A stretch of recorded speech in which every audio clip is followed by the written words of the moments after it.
Life aboard the Steadfast was nothing like the Valorian imperial court. There were no servants, no elaborate rituals, no performative displays of status. The crew of 240 worked in shifts, ate in a common mess hall, and addressed each other with a blend of military formality and easy familiarity that Selyara found deeply confusing at first. Ethan maintained a respectful distance, but made small, consistent efforts. He left reading materials outside her door, Terran literature translated into Valorian script, along with a small tablet loaded with language programs. He arranged for the ship's cook, a cheerful woman named Peggy Langford, to prepare meals that approximated Valorian dietary needs, though the first few attempts were memorably terrible. Peggy herself showed up at Selyara's door after one particularly disastrous dinner of what was supposed to be a Valorian grain porridge, and apologized with such genuine dismay that Selyara, for the first time in months, almost smiled. It was Peggy who became Selyara's first real point of contact with the crew. Peggy was 52, round-faced, endlessly talkative, and completely unbothered by the fact that Selyara was an alien princess. She treated Selyara the way she treated everyone, with brisk warmth and unsolicited opinions about nutrition. Over the following weeks, Selyara began spending time in the galley. She learned that humans used heat and seasoning in ways Valorians never had. She tasted garlic for the first time and found it overwhelming. She tried coffee and found it repulsive. She tried honey and went very still, then asked for more. Peggy noted this and began incorporating honey into various dishes, declaring that she had finally found common ground between their species. Ethan, meanwhile, went about his duties. The Steadfast was assigned to patrol and survey missions along the border, unglamorous but steady work. He commanded with a quiet competence that Selyara observed from a distance. She noticed that his crew respected him not because he demanded it, but because he had earned it. He remembered the names of their children, asked after their families during long deployments, and never raised his voice on the bridge. One evening, roughly 6 weeks into the arrangement, Selyara found Ethan sitting alone in the observation lounge, a small room with a wide viewport that looked out into open space. He was reading a paper book, an actual physical book, which she had never seen before. She asked what it was. It was a collection of poetry by a human named Mary Oliver. She asked why he read words on paper when digital formats were more efficient. He said that some things were not about efficiency. She sat down across from him and asked him to read one aloud. He did. It was a short poem about a grasshopper. Selyara did not understand all of it, but she understood the way Ethan's voice softened when he read, and she understood that he was sharing something private. This became a quiet ritual. Every few evenings, they would sit in the observation lounge, and Ethan would read aloud. Sometimes poetry, sometimes passages from novels. Selyara's English improved rapidly. She began to ask questions, not just about the words, but about the ideas behind them. Why did humans write so much about small, ordinary things? Why did they find beauty in impermanence? Why did their literature return so often to the theme of love between individuals, rather than love of lineage or empire? Ethan answered as honestly as he could. He told her that humans had a short lifespan compared to Valorians, who could live for several centuries. Humans got maybe 80 or 90 years if they were lucky. So they learned to pay attention to small moments, because that was most of what a life was made of. Selyara considered this for a long time. Then she told him something she had never told anyone. She said that among Valorians, her barrenness was not merely a medical condition. It was considered a spiritual failing. The life flame was believed to be a gift from the first ancestors, and to lack it meant that the ancestors had looked upon you and found you unworthy. She had been told this since she was a child. She had believed it for most of her life. He looked at her and said very simply that the people who told her that were wrong. She did not cry. Valorians did not cry the way humans did. But her bioluminescent markings, usually so faint, flickered once, brightly, before dimming again. Ethan pretended not to notice. The ship's medical officer, Dr. Hannah Price, was a calm and methodical woman in her 40s, who had dealt with multi-species medicine for most of her career. She had been quietly reviewing Valorian medical literature since Selyara came aboard, and about 2 months in, she requested a private meeting with both Ethan and Selyara. She explained that she had been studying the concept of the Valorian life flame, and that from a Terran medical perspective, it appeared to be a bioluminescent marker tied to a specific hormonal cycle. Valorian physicians interpreted the absence of this marker as absolute infertility, but Dr. Price believed that interpretation was incomplete. The Valorian reproductive system was complex, and their medical tradition, while advanced in many areas, was deeply conservative and had not been significantly updated in centuries. She proposed running a series of tests using Terran diagnostic equipment, which operated on different principles than Valorian scanners. Selyara was hesitant. A lifetime of being told she was broken made it difficult to entertain hope. But she agreed. The tests took several weeks. Dr. Price worked carefully, consulting with a xenobiology specialist back on Terra named Dr. Luca Ferretti via encrypted comm channel. What they found was remarkable. Selyara's reproductive system was not absent of function, it was dormant. The specific hormonal trigger that Valorian medicine looked for was indeed missing. But Dr. Price identified a secondary pathway, one that Valorian science had either overlooked or never investigated because it did not conform to their understanding of the life flame. Price explained her findings to Selyara in plain terms. She was not barren in the absolute sense. Her body required a different set of conditions to activate its reproductive capability, conditions that Valorian medicine had never thought to provide, because they did not fit the established model. Selyara sat in the medical bay for a long time after Dr. Price finished speaking. Then she asked, very quietly, if this meant what she thought it meant. Dr. Price said it was possible, but that there were no guarantees. The biology was uncharted territory. That night, Selyara went to the observation lounge. Ethan was there, reading. She sat beside him, closer than she ever had before, and told him what Dr. Price had found. Then she told him something else. She said that in the weeks she had spent aboard this small, unglamorous ship, surrounded by humans who treated her like a person rather than a disgrace, she had begun to feel something she did not have a Valorian word for. The closest English word she could find was home. Ethan closed his book. He told her that she was home, and that whatever came next, she would not face it alone.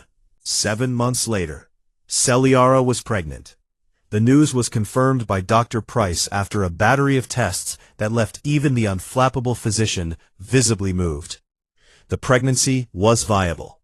The child, a hybrid of Valorian and human genetics, was developing normally, though Dr. Price was careful to note that they were in entirely uncharted medical territory. She established a dedicated monitoring protocol, consulting daily with Dr. Ferretti, and a small, carefully selected team of xenobiologists on Terra who were brought in under strict confidentiality. Ethan received the news in Dr. Price's office. He sat very still for several seconds, then asked if Selyara was healthy. Dr. Price said she was. He asked if the baby was healthy. Dr. Price said that by every measure she could assess, yes. He nodded, stood up, walked to his quarters, closed the door, and sat on the edge of his bunk for 20 minutes. Then he went to find Selyara. She was in the observation lounge. When he entered, she turned to him, and for the first time since he had known her, her bioluminescent markings were glowing. Not the faint flicker he had seen once before, but a steady, warm radiance that illuminated the sharp angles of her face and made her silver skin look like moonlight on water. She looked at him, and he looked at her, and neither of them said anything for a while, because some moments do not require language. The crew of the Steadfast learned the news gradually. Peggy Langford was the first, because Celiara's sudden shift in dietary needs did not escape the cook's notice. Peggy's reaction was to burst into tears, hug Celiara so hard the princess made a sound of alarm, and then immediately begin researching prenatal nutrition for hybrid species. The rest of the crew followed suit in their own ways, with quiet congratulations in the corridors, small handmade gifts left outside the cabin door, and a general atmosphere of protective warmth that settled over the ship like a blanket. Admiral Hutchins was informed via secure channel. Her response was characteristically measured. She recognized the enormous political implications immediately. A child born of a Valorian princess and a human officer would be the first known hybrid of the two species. It would challenge Valorian doctrines about bloodline purity, the life flame, and the supposed inferiority of humans. It would also make the child a potential target. Hutchins assigned a discreet security detail and began quietly preparing diplomatic contingencies. She also sent Ethan a personal message that read simply, "Congratulations, Lieutenant Commander. Try not to start an interstellar incident." The pregnancy progressed over the following months with a blend of wonder and anxiety. Dr. Price monitored Celiara constantly, adapting her care as new developments arose. The hybrid biology produced some surprises. The child appeared to be developing both Valorian bioluminescent pathways and a human standard nervous system, something Dr. Ferretti described as theoretically impossible and practically happening right in front of them. Celiara experienced fatigue and hormonal shifts that did not map neatly onto either species' expected patterns, and Dr. Price managed each complication with calm precision. Ethan was a steady presence throughout. He adjusted his duty schedule to spend more time with Celiara, reading to her in the observation lounge, walking with her through the ship's corridors when she needed movement, sitting with her in the medical bay during monitoring sessions. He learned Valorian lullabies from a cultural database and practiced them until Celiara told him his pronunciation was terrible, but that she appreciated the effort. Their relationship had deepened in ways that neither of them fully articulated. What had begun as a political arrangement imposed by cruelty had become something genuine. They did not make grand declarations. Ethan was not that kind of man, and Celiara had spent too long guarding herself to be easily effusive. But the way they moved around each other, the way Ethan's hand would rest on the small of her back as they walked, the way Celiara would lean into him during the evening readings, these things spoke clearly enough. Meanwhile, word began to leak. Despite Hutchins' precautions, the Valorian intelligence network was extensive. A Valorian trade attaché stationed at a border outpost picked up fragments of medical supply requisitions that did not match standard crew needs. The information filtered back through channels until it reached the Imperial Court. Prince Corvan received the report with disbelief that quickly curdled into fury. The bet had been a joke, a way to humiliate his half-sister and demonstrate human inadequacy. The possibility that Celiara, the Barren princess, the family's shame, might produce an heir had never entered his calculations. Worse, a hybrid heir would be a direct challenge to Valorian ideology. The purity of the bloodline was not merely tradition, it was the legal and spiritual foundation of the imperial succession. Corvan brought the matter to his father, Emperor Draven. The old emperor was a complicated figure, powerful but weary, a ruler who had maintained his empire through a combination of strength and political maneuvering. He heard Corvan's report and dismissed him without comment. Then he sat alone in his chambers for a long time, looking at a small holographic portrait of Consort Elith, Celiara's mother, who had died when Selyara was young. What the Emperor decided in that silence would not become clear for some time. Corvan, however, did not wait for his father's deliberation. He dispatched Drail, the same sub-commander who had escorted Selyara to her marriage, with a small covert team. Their orders were to confirm the pregnancy, and if confirmed, to retrieve Selyara and bring her back to Valorian space before the child was born. The pretext would be a welfare check under the terms of the marriage treaty. Drail's vessel, a fast Valorian corvette named the Kale's Edge, intercepted the Steadfast in a relatively quiet sector of border space. The corvette was smaller than the Steadfast, but more heavily armed, as was typical of Valorian military design. Drail hailed the Terran ship with formal courtesy that did not reach his eyes. Ethan took the communication on the bridge. Drail stated that he was conducting a routine diplomatic welfare assessment of Princess Selyara, as permitted under Article 14 of the marriage treaty. He requested permission to board. Ethan had been expecting something like this. Hutchins had warned him that the Valorians would eventually come looking. He granted permission for a limited boarding party of 3, as the treaty specified, and met Drail at the airlock with a security escort led by Chief Petty Officer Nate Calloway, a broad-shouldered man from Georgia who had a talent for looking friendly while being thoroughly intimidating. Drail arrived with 2 officers and immediately requested to see the princess. Ethan escorted them to the common area where Selyara was waiting. She was now visibly pregnant, her bioluminescent markings glowing with a steady warmth that made Drail's eyes widen, despite his efforts to maintain composure. The sub-commander recovered quickly and addressed Selyara in formal Valorian, stating that Prince Corvan had expressed concern for her well-being and wished to offer her the opportunity to return home for proper medical care during her condition. He emphasized the word proper with a slight inflection that made his meaning clear. She told Drail that she was receiving excellent medical care and that she was home. Drail pressed further, switching to a more intimate register of Valorian that was designed to invoke familial obligation. He reminded her of her duty to the imperial bloodline, of the importance of ensuring the child was born under Valorian medical supervision, and implied, without quite stating, that the legitimacy of the child might be questioned if it was born on a human vessel. Ethan did not understand every word of the Valorian, but he understood enough. He stepped forward and told Drail in a calm and level tone that Selyara had stated her wishes and that the welfare check was now concluded. He thanked the sub-commander for his visit and indicated the direction of the airlock. Drail looked at Ethan with the particular brand of contempt that Valorian supremacists reserved for humans. He said, in accented but clear English, that this matter was between members of the Valorian imperial family, and that the humans' involvement was a courtesy, not a right.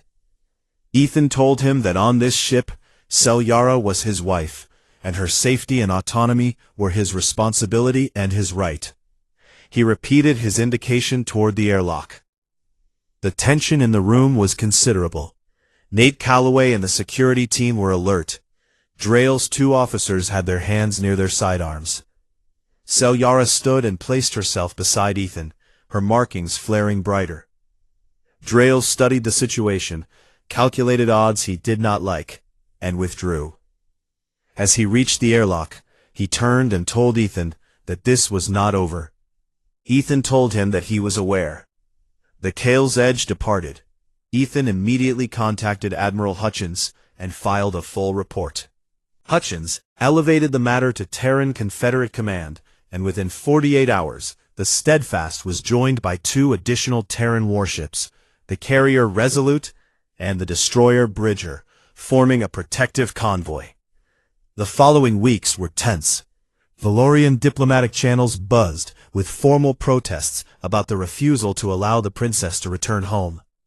Terran diplomats responded with precise, lawyerly invocations of the marriage treaty, which stated clearly that the bride's place of residence following the marriage was at the discretion of the married couple, not the bride's family of origin. Behind the diplomatic maneuvering, Corvan was escalating. He assembled a small fleet, 5 warships, officially designated as an escort for a diplomatic envoy, but armed well beyond diplomatic necessity. He declared his intention to personally retrieve his sister, framing it as an act of familial duty. The Terran response was swift and pointed. Admiral Hutchins deployed a battle group to the border sector.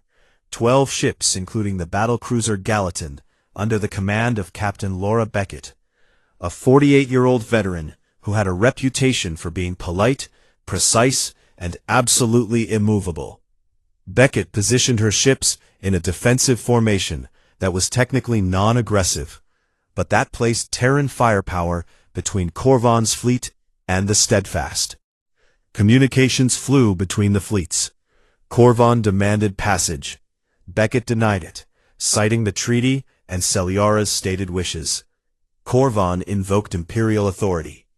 Beckett reminded him, with exacting politeness, that imperial authority did not extend into Terran space, and that the sector they occupied was jointly administered under the trade agreement, meaning any military action would constitute a violation of that agreement, and potentially an act of war. Corvan was furious, but not foolish. A war with the Terran Confederation over a single princess, even a pregnant one, was not something the Valorian Empire could easily justify, particularly since the marriage had been the Empire's own idea, or rather, Corvan's own idea. The standoff lasted 9 days. During that time, something unexpected happened. Emperor Draven sent a personal, encrypted communication directly to the Steadfast, bypassing Corvan entirely. The message was addressed to Selyara. Its contents were private, shared only between father and daughter, but after reading it, Selyara went to Ethan and told him, with a steadiness that belied the emotion in her glowing markings, that her father had asked her one question, whether she was happy, and she had told him, yes. Within hours of Selyara's reply reaching the Emperor, Corvan received an imperial order to withdraw. The order was terse and brooked no argument. Corvan's fleet pulled back.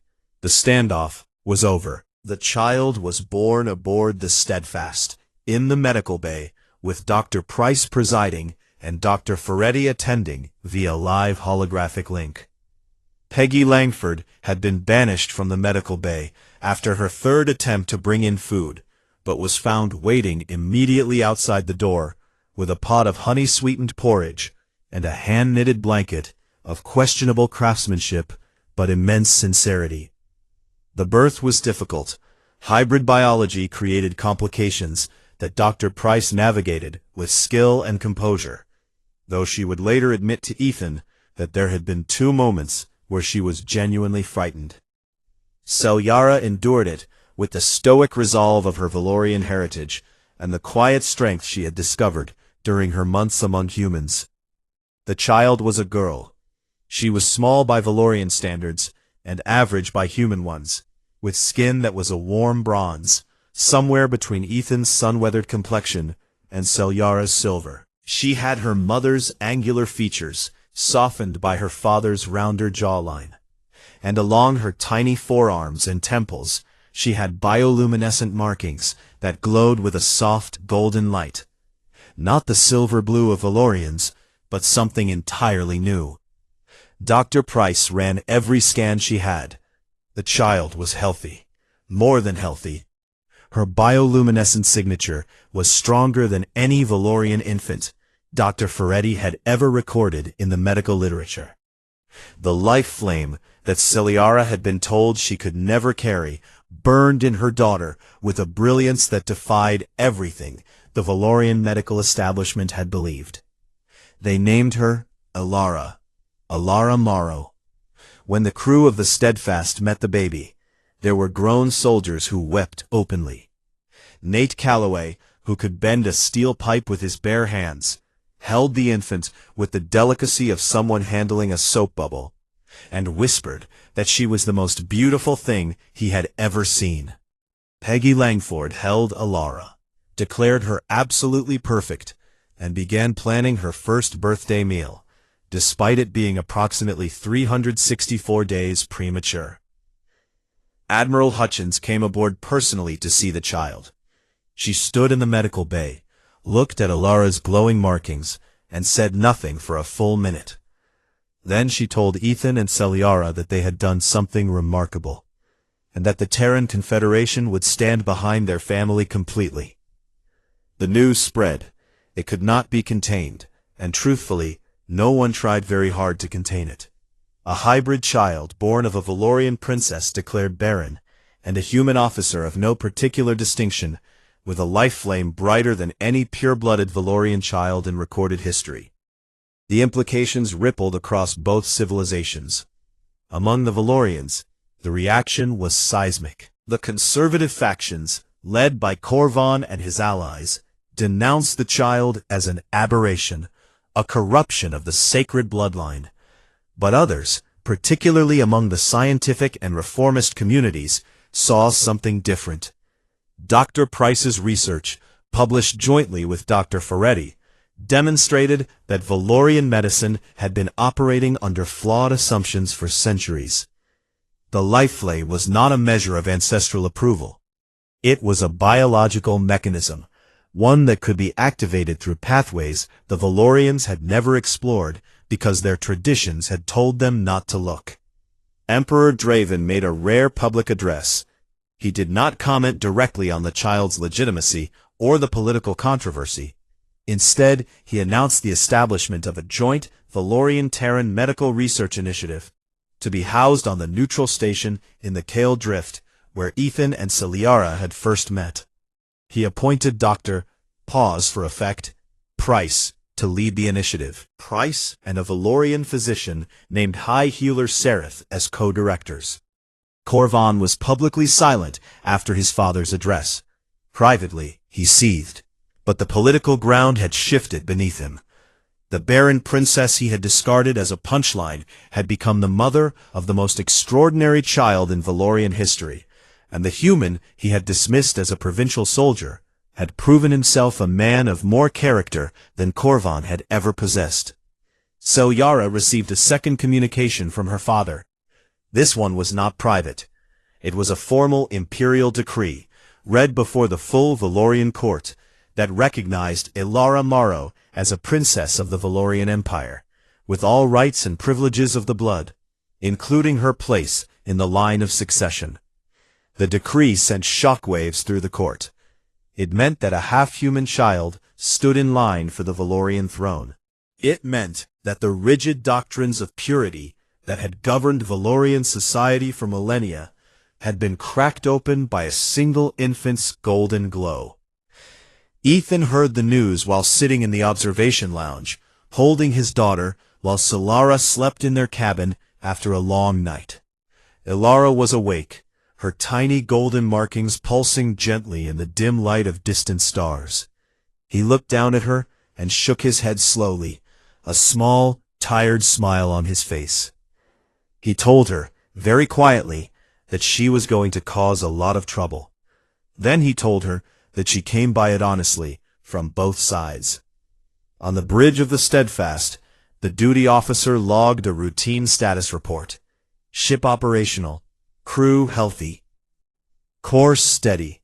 In the observation lounge, a human father held his impossible daughter against a field of stars. And the future, which had once seemed so narrow for both of them, stretched out wide and luminous and full of possibility. And far away, in the cold halls of the Valorian court, Prince Korvan sat alone and reflected on the fact that he had made a bet, and he had lost it in ways he could never have imagined. He had given away a princess to prove human weakness, and she had come back with an heir. The Valorian Empire, a vast interstellar dominion ruled by the proud and ancient Valorian species, had long considered humans to be among the lesser races of the galaxy. Valorians were tall, silver-skinned beings with bioluminescent markings along their temples and forearms, and they measured worth through bloodline purity and reproductive legacy. To be barren among Valorians was to be considered cursed, a stain upon the family name that no title or wealth could wash away. Princess Celiara Vorthon third daughter of Emperor Dravenvorthon, had been declared barren at her coming-of-age ceremony. The royal physicians had confirmed it before the court. Her womb carried no spark of the Valorian life flame, the bioluminescent energy signature that all fertile Valorians possessed. Her elder sisters, Princess Navith and Princess Olvene, had already been wed to powerful lords of neighboring star systems. Seliara, however, was quietly shuffled to the margins of court life, kept out of sight during diplomatic events, and spoken of in whispers. Her half-brother, Prince Corvan, was the one who proposed the bet. Corvan had always resented Seliara, not for anything she had done, but because her mother, the late consort Elith, had been their father's favorite wife. Even in disgrace, Seliara carried a quiet dignity that irritated Corvan to no end. The bet was simple and cruel. The Terran Confederation had recently entered into a fragile trade agreement with the Valorian Empire. As part of cultural exchange, a number of diplomatic marriages had been suggested between minor nobles on both sides. Corvan proposed that Seliara be offered to a human, specifically a low-ranking Terran military officer, as a diplomatic bride. He wagered, before a gathering of young Valorian nobles, that the human would reject her within a single cycle of their calendar year, or that the pairing would collapse into humiliation. Either outcome would, in Corvan's eyes, be entertaining. The human chosen was Lieutenant Commander Ethan Morrow of the Terran naval vessel Steadfast. Ethan was 34, a career officer from a modest family in the North American Administrative Zone. He had grown up on a farm in what was once called Nebraska, enlisted at 18, and worked his way through the ranks with quiet determination. He was not a political man, not a diplomat, and certainly not someone who had ever expected to be handed a princess of any species. When the proposal reached Terran Command, it was Admiral Gail Hutchins who reviewed it. Hutchins was a shrewd woman in her 60s who had spent decades navigating alien politics. She saw the offer for what it was, an insult wrapped in diplomatic ribbon. But she also saw an opportunity. Accepting the match would place a Terran officer inside the Valorian Imperial orbit, a position of potential intelligence value. She called Ethan to her office aboard the orbital station above Terra, and laid the situation out plainly. Ethan listened. He asked 2 questions. The first was whether the princess had agreed to this. Hutchins told him that Seliara had been given no choice. The second question was whether he could say no. Hutchins told him he could. He sat quietly for a long moment, then said he would accept, but only if he could meet her first. The meeting took place aboard a neutral station in the Kale Drift, a border region between Valorian and Terran space. Seliara arrived escorted by a small Valorian delegation, led by one of Corvan's adjutants, a sneering officer named Subcommander Drail. Seliara wore formal Valorian attire, a flowing gown of deep violet, with silver threading that matched her dimmed bioluminescent markings. Her markings were faint, another sign of her barren status, and she kept her eyes forward with the practiced stillness of someone who had long ago learned not to show pain. Ethan arrived in his dress uniform, clean-shaven, his dark hair neatly combed. He was not a tall man by Valorian standards, standing at just under 6 feet, while Seliara was nearly 6.5. He extended his hand in the Terran fashion. Seliara regarded it for a moment, then took it. Her grip was cool and firm. They spoke briefly through a translator. Ethan told her that he understood the situation, that he knew this was not her choice, and that he would not pretend otherwise. He said that if she wanted to walk away, he would support that decision and deal with the political consequences. Seliara studied him for a long time, without speaking. Then she said, in halting but clear English that surprised everyone present, that she had nowhere else to walk to. The marriage contract was signed 3 days later. Corvan and his circle celebrated with imported Valorian wine, laughing at the absurdity of a princess of the blood wed to a human farmer-turned-soldier. Drail transmitted recordings of the modest Terran ceremony back to the Valorian court, where they were passed around as entertainment. Celiara moved aboard the Steadfast. Her quarters were small by Valorian standards, but private. Ethan gave her his own cabin and moved to a smaller officer's berth down the corridor. The crew was curious but respectful.